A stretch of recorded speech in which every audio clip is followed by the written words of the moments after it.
पंतप्रधान मोदींनी आज बोलावली सर्वपक्षीय बैठक. अमेरिका इराण युद्धामुळे बैठकीचं आयोजन. आज अर्थसंकल्पीय अधिवेशनाचं सूप वाजणार. अधिवेशनाचा आज शेवटचा दिवस. अजित पवार विमान अपघाताबद्दल रोहित पवारांची धावपळ सुरूच. रोहित पवार पुन्हा एकदा पत्रकार परिषदेतून नवे पुरावे देण्याची शक्यता. भोंदू खरातवर 7वा गुन्हा दाखल. एका तरुणीला फसवून अत्याचार केल्याचं नवं प्रकरण उघड. काँग्रेस नेत्या सोनिया गांधींना रुग्णालयात केलं दाखल.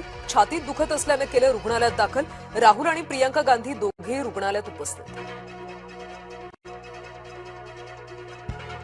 राज्यात पेट्रोल डिझेलची टंचाई होण्याची भीती. रात्री पेट्रोल पंपाबाहेर वाहनधारकांच्या रांगा.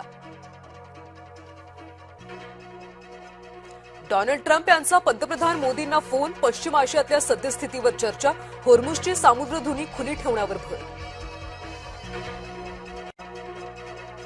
रेल्वे तिकीट परताव्याचे निकष बदलले. 8 तास आधी रेल्वे तिकीट रद्द केल्यास अर्धेच पैसे मिळणार. प्रवाशांच्या खिशाला कात्री. एप्रिलपासून लागू होणार नवे नियम.